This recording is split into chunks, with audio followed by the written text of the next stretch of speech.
and welcome to the Photon Academy. So this is your video lecture of chapter number 1 of class 10, that is chemical reactions and equations.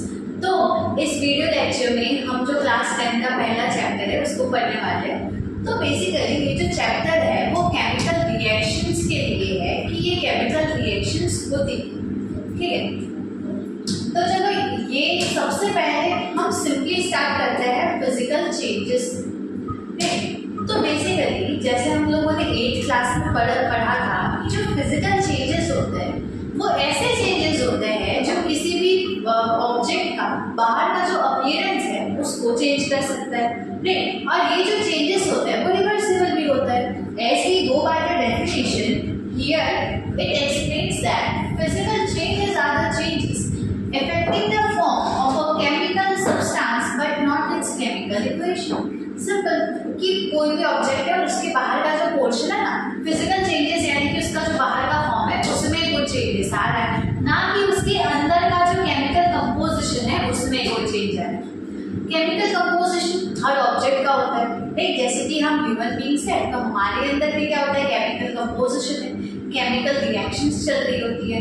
तो उन reactions को कुछ ना किए बगैर जो बाहरी चेंजेस आते हैं उनको क्या बोला जाता है, फिजिकल चेंजेस। और ये जो फिजिकल चेंजेस होते हैं ना वो कैसे होते हैं, रिवर्सिबल होते हैं कि एक बार अगर हो गए तो हम उसको चेंज भी कर सकते हैं, राइट। जैसे कि एग्जांपल क्या होता है, मेल्टिंग ऑफ एन आइस है ना, अगर बर्फ पिघल गया उसका फॉर्म चेंज हो गया बाहर का, अब हम उसको वापस फ्रीज कर दें तो क्या हो जाएगा, वो वापस से वाटर से आइस में कन्वर्ट हो जाएगा, राइट। वैसे ही there is boiling of water, then breaking glass, chopping wood, folding paper and making egg. So this was some of the physical changes.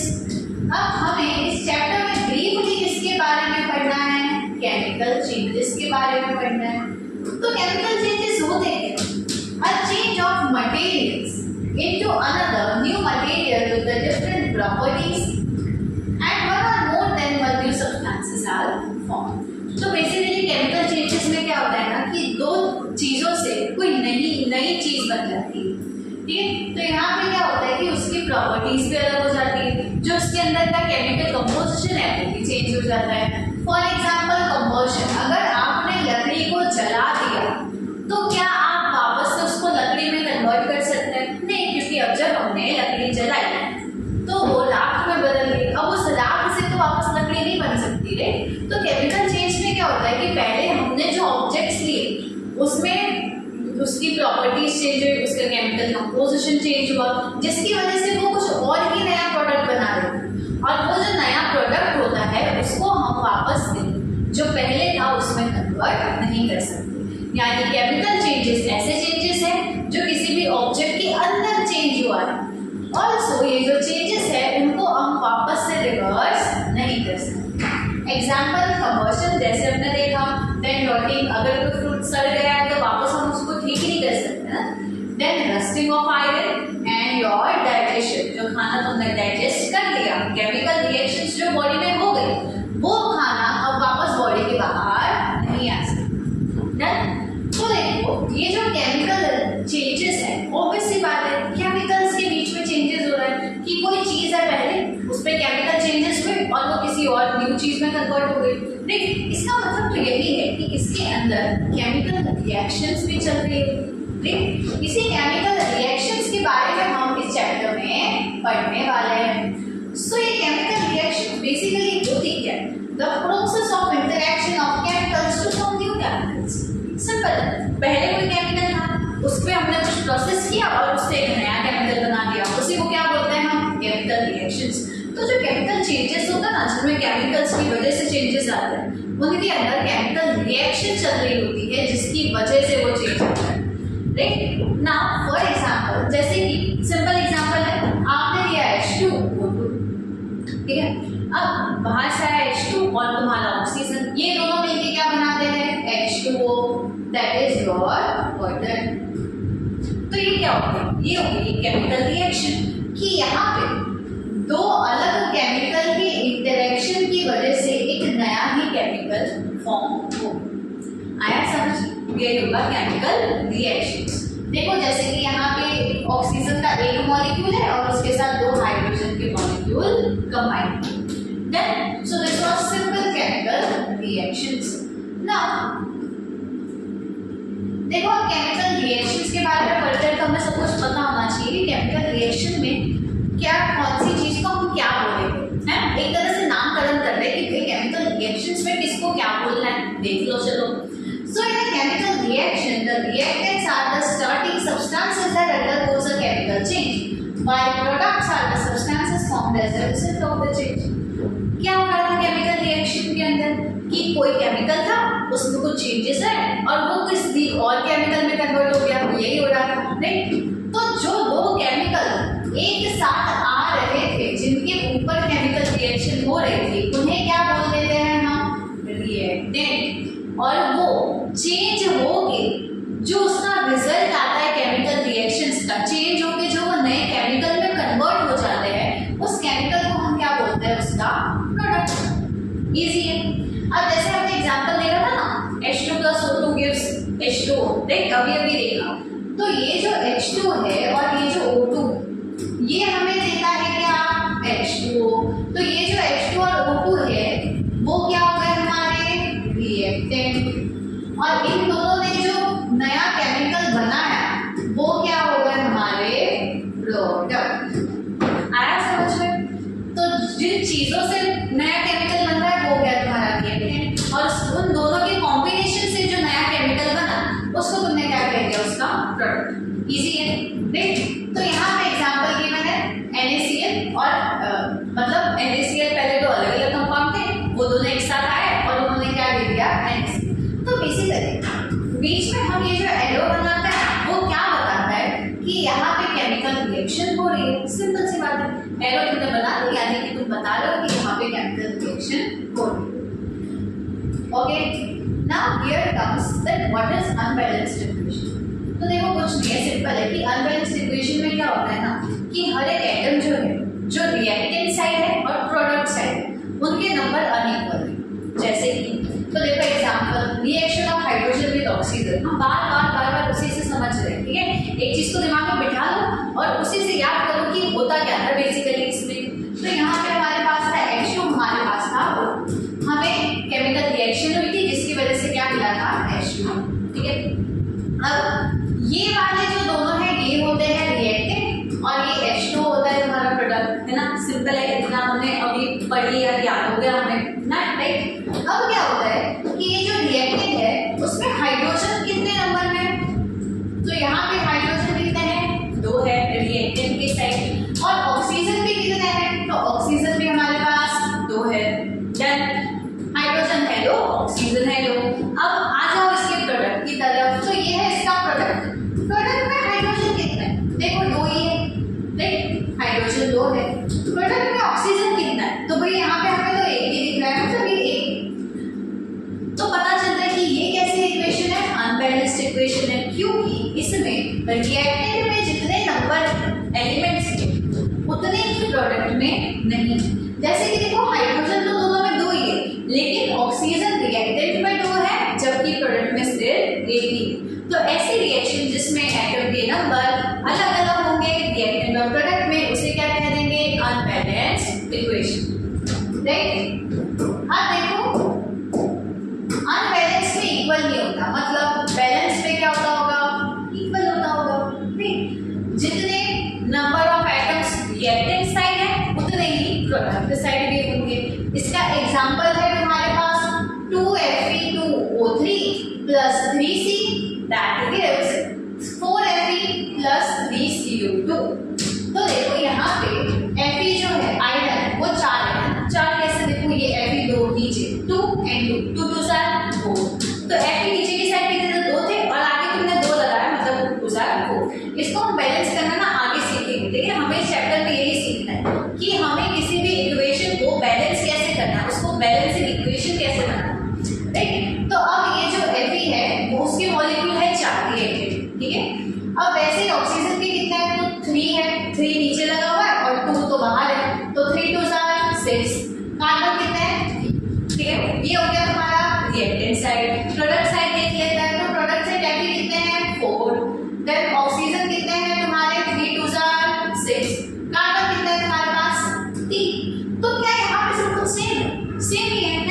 इधर भी Fe4 था, इधर भी Fe4 है, इधर भी ऑक्सीजन 6 था, इधर भी ऑक्सीजन 6 है, इधर भी कार्बन 3 था, दूसरी साइड भी कार्बन सेम। तो जिसमें एटम्स रिएक्टेंट साइड और प्रोडक्ट साइड सेम होंगे, ऐसी केमिकल रिएक्शंस को क्या बोलेंगे? Balanced chemical equation. Done, easy था। अब हम आगे चैप्टर में ये देखने वाले हैं कि अगर हमारे पास कोई इक्वेशन बैलेंस्ड नहीं, अनबैलेंस्ड, तो उसे हम कैसे बैलेंस कर सकते हैं, ठीक है। उससे पहले हम क्या देखेंगे? There were some more conditions in reactions. तो देखो इसमें क्या बताया गया है,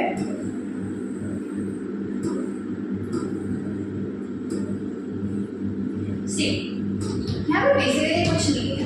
अब रिएक्शन जो है वो होती है ना, तुमने कुछ तो उसके अंदर डाला होगा, कुछ तो उसको बोला होगा, तभी ना रिएक्शन होती है। तो वहां पे ना कुछ चीजें होती है जिनकी वजह से रिएक्शन होती है। तो उसका सबसे पहला रीजन क्या होता है तुम्हारा? दैट इज सनलाइट एब्जॉर्प्शन, ठीक है, इसके फॉर्म में। तो देखो यहाँ पे एग्जांपल तुम्हें गिवन है 2AgBr। 2AgBr ने जब रिएक्शन किया, कब रिएक्शन किया? जब इसके ऊपर हीट है। आया समझ? तो 2AgBr प्रेजेंट था, उसके ऊपर हीट है, उसको तुमने गर्म किया।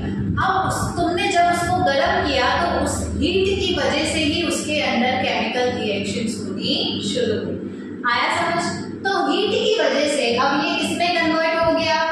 2Ag और Br2, ठीक है। तो मतलब केमिकल रिएक्शन का सबसे पहला सोर्स किसकी वजह से हुआ? हीट की वजह से। ऑल्सो केमिकल रिएक्शन किसकी वजह से फॉर्म हो सकती है? तो इसमें हम देखेंगे कि गैस का लिबरेशन, ठीक है। ये कुछ ऐसे पॉइंट्स है जो हमें बता रहे हैं केमिकल रिएक्शन हो रही है। एक तो तुमने जब किसी रिएक्टेंट के ऊपर हीट डाली, जब उसको गर्म किया तो उसकी वजह से केमिकल रिएक्शन, ठीक है। अब दूसरा क्या है, देखो कि CaCO3, ये जो क्विक लाइन है कैल्शियम कार्बोनेट, इसके साथ रिएक्शन हुई और ये किसमें कन्वर्ट हो गया? CaO और CO2। तो क्या CO2 एक गैस है ना? पढ़ा है ना कार्बन डाइऑक्साइड, तो कार्बन डाइऑक्साइड एक गैस है। तो क्या होता है कि जब किसी चीज में केमिकल रिएक्शन होता है तो उसकी वजह से गैस रिलीज हो सकती है कभी कभी। तो यहाँ पे भी क्या हुआ? गैस रिलीज हुई। गैस रिलीज हुई तो तुम्हें पता चला कि हाँ इसमें केमिकल रिएक्शन हुई। एक तरह से हम ये कह सकते हैं कि ये कैरेक्टरिस्टिक है जो हमें बता रहा है कि केमिकल रिएक्शन हुई है। केमिकल रिएक्शन हुई है, हमें कैसे पता चली? क्योंकि गैस लिबरेट हुई। Easy as that, right. अब हम होता है कैटालिस्ट। तो देखो कैटालिस्ट क्या होता है, जैसे कि कोई रिएक्टेंट है A और B, ठीक है, इनके बीच में रिएक्शन हुई और तुमने यहाँ पे कोई कैटालिस्ट डाला था R, ठीक है, इसमें प्रिंट नहीं हुआ है, तुमने बाहर से कोई कैटालिस्ट डाला था R, अब उसकी वजह से तुम्हारा प्रोडक्ट बना C। तो बेसिकली कैटालिस्ट हम लोग यूज क्यों करते हैं? हमने क्यों डाला उसको केमिकल रिएक्शन में? दो रिएक्टेंट तो थे ना, तो हमें क्या जरूरत थी बाहर से किसी कैटालिस्ट को डालने की? तो देखो होता क्या है कि जब रिएक्शन हो रही है दो रिएक्टेंट के बीच में और हमने उसके अंदर एक कैटालिस्ट डाल दिया, तो उस कैटालिस्ट की वजह से क्या होगा कि वो रिएक्शन की स्पीड इंक्रीज हो जाएगी।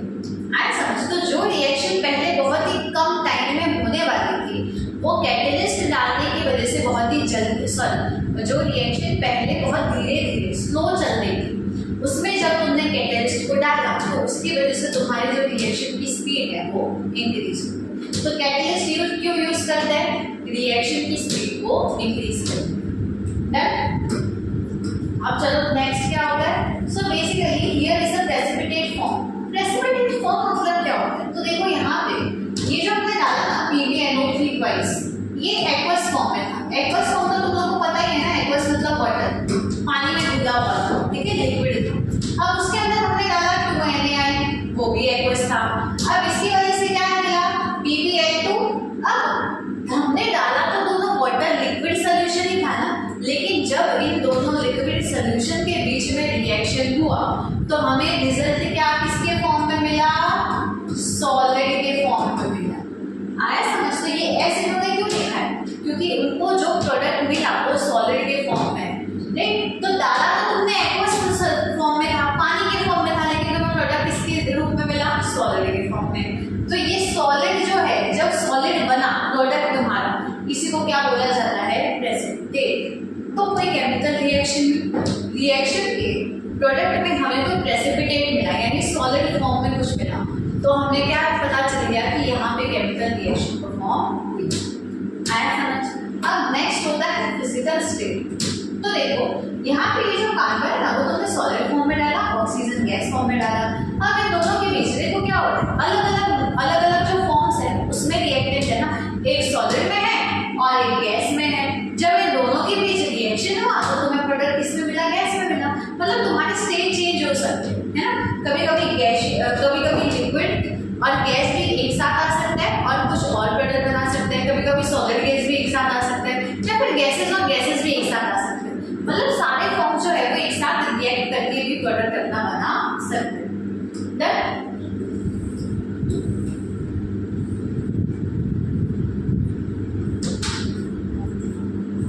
तो चलो अब देखते हैं, हमें पता चल गया रिएक्शंस क्या होती है, ठीक है, केमिकल रिएक्शन क्या होती है, उसमें हम रिएक्टेंट किसको बोलते हैं और प्रोडक्ट किसको बोलते हैं। फिर एरो हमें शो करता है कि केमिकल रिएक्शन कब फॉर्म होगी। Now we are talking about types of reaction. अब हमें क्या पढ़ना है कि कितनी टाइप की रिएक्शंस होती है। बहुत इजी है, सुनते जाना, 4 टाइप की रिएक्शन है, फटाफट कंप्लीट करेंगे। सबसे पहला होता है हमारा कॉम्बिनेशन रिएक्शन। अब देखो नाम ही बताना है ना कि क्या है। देखो कोई भी चीज को अगर तुम पढ़ रहे हो उसका नाम भी उसकी जानकारी दे देता है। कॉम्बिनेशन से क्या पता चलता है कि दो चीजें कंबाइन हुई होंगी, यही पता चल रहा है। तो दो अलग अलग रिएक्टेंट थे, इन्होंने एक साथ कंबाइन किया और एक अलग ही प्रोडक्ट बना दिया। यानी कि यहाँ पे एक रिएक्टेंट था ए, एक रिएक्टेंट था बी, इन दोनों ने एक साथ कंबाइन किया, कंबाइन करके क्या क्या बनाया, एक भी बना दिया। ए और बी दोनों एक साथ जुड़ गए, कंबाइन हो गए, सिंपल एज दैट, राइट। तो two or more reactant combine to form a single product. दो या दो से ज्यादा रिएक्टेंट होंगे और एक सिंगल प्रोडक्ट बनेगा, किसमें, कॉम्बिनेशन रिएक्शन। इसका एग्जांपल देखो, H2 लिया, O2 लिया, तो 2H2 होगा। यहाँ पे गलत प्रिंटिंग हो गई है, बेसिकली ये क्या होगा, H2O, जो हम कब से पढ़ते हैं, ठीक है। नाउ नेक्स्ट इज कार्बन लिया, ऑक्सीजन लिया, अलग अलग थे दोनों, अब उनके बीच में रिएक्शन है तो क्या बना, CO2, कार्बन आया उससे। Done. So this was a simple combination reaction. Now let's move to the next one, that is your decomposition reaction. अब देखो decomposition reaction में क्या हो रहा है ना कि कोई चीजें पहले जुड़ी हुई है, फिर हमने उसको अलग कर दिया, डिकम्पोज कर दिया, ठीक है। जुड़ी हुई थी, डिकम्पोजिशन बायोलॉजी में पढ़ा हुआ है ना कि जो वेस्ट होता है वो सॉइल के अंदर डिकम्पोज कर देता है। मतलब बड़े बड़े टुकड़े होता है, बड़े बड़े टुकड़ों को छोटे छोटे टुकड़ों में काट देते हैं। नाम ही पता चल गया, नाम से याद हो जा रहा है कि डिकम्पोज हो रही है चीजें, पहले बड़ी थी फिर उसको छोटे छोटे टुकड़ों में काट दिया। तो यहाँ की दो कंपाउंड एक साथ जुड़े हुए, ठीक है, एक कंपाउंड था बड़ा सा, अब रिएक्शन हुई और वो दो अलग अलग टुकड़ों में बट गया। रिएक्टेंट था एक, प्रोडक्ट कितने मिल गए, दो या दो से ज्यादा। So a single reactant decomposes to form two और मोर प्रोडक्ट्स। इजी एग्जांपल है उसका कैल्शियम कार्बोनेट। जब कैल्शियम कार्बोनेट CaCO3 के बीच में रिएक्शन होगा तो वो किस में कन्वर्ट हो जाएगा, CaO और CO2 में, और ये CO2 गैस के फॉर्म में बाहर लिबरेट हो जाएगी। अब ये जो डिकम्पोजिशन रिएक्शन है वो बेसिकली ना 3 टाइप से हमें पता चलती है। 3 टाइप हो सकते हैं इसके, that is thermal decomposition. Thermal मतलब थर्मल से क्या पता चलता है, थर्मल आते हैं तुम्हारे दिमाग में आता है ना, मतलब जब किसी रिएक्शन में जब कोई रिएक्टेंट था और उसके ऊपर हीट पड़ी, ये हमने कहा था हीट के अंदर, तो जब तुम्हारे पास कोई रिएक्टेंट है उसके ऊपर हीट पड़ी तब वो रिएक्शन आगे कंटिन्यू हुई, तो उसको तुमने क्या बोल दिया, डिकम्पोजिशन। एक रिएक्टेंट था उसके ऊपर तुमने हीट डाली, उसको गर्म किया, जिसकी वजह से वो दो या उससे ज्यादा प्रोडक्ट में टूट गया, इजी। अब उसके बाद आता है इलेक्ट्रोलाइटिक। अब इलेक्ट्रोलाइटिक भी नाम से बता रहे हैं, मतलब इलेक्ट्रिक करंट दे दिया तुमने। एक रिएक्टेंट था तुम्हारे पास बड़ा सा, उसमें करंट दिया जिसकी वजह से वो दो या उससे ज्यादा प्रोडक्ट में टूट गया। That comes your photochemical decomposition. Photosynthesis पढ़ते आ रहे हो, है ना। फोटोसिंथेसिस नाम क्यों दिया गया उसको, क्योंकि वो लाइट की प्रेजेंस में हो रहा है, राइट। तो यहाँ पे जो फोटोकेमिकल है इसमें क्या यूज होती होगी, लाइट। कि तुम्हारे पास था एक रिएक्टेंट, इसमें क्या पड़ी, लाइट, और इस लाइट के पड़ने की वजह से केमिकल रिएक्शन हुई और वो एक रिएक्टेंट दो या दो से ज्यादा प्रोडक्ट के अंदर। Easy as that. तो ऐसे हमारे 2 टाइप ऑफ रिएक्शन कंप्लीट हो गए, कॉम्बिनेशन डीकंपोजिशन रिएक्शन। अब नेक्स्ट क्या होता है, डिस्प्लेसमेंट रिएक्शन। देखो डिस्प्लेसमेंट क्या होती है कि पहले कोई चीज थी, तुमने उसको डिस्प्लेस कर दिया, उसकी जगह किसी और को ले लिया, है ना। कैसे याद रखोगे, देखो तुम थे और तुम्हारा दोस्त था, तुम हो ए, तुम्हारा दोस्त है बी, ठीक है। फिर और कोई था सी और उसका दोस्त था डी, है ना। ए का दोस्त था बी, सी का दोस्त था डी, सब भाईचारे से रह रहे थे। अब इनके बीच में क्या हो गई, रिएक्शन हो गई। तो क्या हुआ कि अब इनके बीच में ना झगड़ा हो गया और ए का दोस्त कौन बन गया, डी बन गया। तो ए और डी साथ में आ गए और बी और सी के बीच में दोस्ती हो गई, तो बी और सी साथ में आ गए। मतलब इन लोगों ने एक दूसरे को क्या कर दिया, डिस्प्लेस कर दिया। पहले वो एक साथ थे, जब उनके अंदर रिएक्शन है तो प्रोडक्ट में वो दोनों अलग अलग हो जाएंगे और अलग होके किसी और के साथ जुड़ जाएंगे। तो the more reactive element displaces the less reactive element. तो जैसे तुमने रिएक्टिविटी ऑर्डर बनाया है ना कि हर एलिमेंट का अपना रिएक्टिविटी ऑर्डर होगा एटम का, है ना, एटॉमिक टेबल में पढ़ चुके हो। तो क्या होगा कि जो सबसे ज्यादा रिएक्टिव एलिमेंट होगा वो रिएक्टिव एलिमेंट चला जाएगा और वो जो लेस रिएक्टिव था, जो कम रिएक्ट कर सकता था, उसको हटा देगा और खुद वहां जाके उसके साथ बैठ जाएगा। एग्जाम्पल देखो, जिंक था, उसके साथ तुमने CuSO4 को ऐड किया, ठीक है, ये दोनों दोस्त थे। अब क्या हुआ, मतलब Cu और SO4 एक साथ दोस्त थे और जिंक अलग था। अब जब इनके बीच में रिएक्शन हुई तो ये जो जिंक है वो SO4 के साथ जुड़ गया और ये जो Cu है वो बेचारा अलग रह गया। तो क्या हुआ कि जो लेस रिएक्टिव था उसकी जगह पे मोर रिएक्टिव आ गया और ये रिएक्शन फॉर्म हुई। इस रिएक्शन को क्या बोलेंगे, डिस्प्लेसमेंट रिएक्शन। अब आ जाओ नेक्स्ट रिएक्शन पे जो है तुम्हारी double displacement reaction. Double displacement reaction में क्या होता है, सेम चीज है जो हमने पहले देखी। यहाँ पे ए और एक्स थे जो दोनों दोस्त थे। अब देखो क्या होता है कि चार्जेस होते हैं, आयनिक चार्जेस, है ना, एक पॉजिटिव होता है और एक नेगेटिव चार्ज होता है ना। तो क्या होता है कि पॉजिटिव और नेगेटिव एक साथ अट्रैक्ट हो जाते हैं, एक साथ आते हैं, ठीक है। Positive attracts, sorry opposite attracts, मतलब जब एक पॉजिटिव चार्ज है और एक नेगेटिव चार्ज है तो वो दोनों एक दूसरे के साथ आएंगे, ठीक है। तो यही यहाँ पे भी हो रहा है कि एक पॉजिटिव चार्ज वाला दोस्त था ए, एक नेगेटिव चार्ज वाला दोस्त था एक्स, वो दोनों साथ में थे। वैसे ही एक पॉजिटिव चार्ज वाला दोस्त था बी और नेगेटिव चार्ज वाला दोस्त था वाई। अब जब इनके बीच में रिएक्शन हुई तो बी के पास तो वाई था ना नेगेटिव वाला, लेकिन इसमें क्या हो रहा है, हम नाम ही बता रहे हैं, डिस्प्लेसमेंट हो रही। मतलब इस वाई की जगह पे अब क्या आ जाएगा, नेगेटिव चार्ज वाला एक्स आया समझ। तो ये बी और एक्स एक साथ आ जाएंगे और ए और वाई एक साथ आ जाएंगे, इजी है। यहाँ पे भी एक प्लस होगा और एक माइनस होगा, यहाँ पे भी एक प्लस होगा और एक माइनस होगा। मतलब प्लस माइनस आयंस ही होंगे एक साथ जुड़े हुए, लेकिन डिस्प्लेस हो जाएंगे, अपना अपना वाला एक्सचेंज कर देंगे। So mutual exchange of ions take place. उन्होंने म्यूचुअली डिसाइड किया कि मुझे तेरा वाला चाहिए, तुझे मेरा वाला दे देता हूँ। देन एग्जांपल देखो, जब तुमने NaOH और HCl को एक साथ लिया, अब देखो इसमें आयन कहाँ पे आए, तो Na होता है प्लस, OH होता है माइनस, H होता है प्लस और Cl होता है माइनस। तो ये दोनों एक साथ है ना, प्लस माइनस जुड़े हुए एक साथ दोस्त, ठीक है। अब क्या हुआ, इनकी दोस्ती टूटी और इस Na प्लस वाले के साथ माइनस Cl जुड़ गया, तो क्या बन गया, NaCl। फिर उसके बाद ये जो H था उसके H प्लस के साथ OH माइनस जुड़ गया, तो क्या बन गया, H2O वाटर। आया आप समझ। तो ये है भी प्लस माइनस ही ना, Na plus Cl minus H plus और OH माइनस, आया समझ। आयंस का एक्सचेंज हो गया। जनरल फॉर्म वही है, AB plus CD gives AB plus C।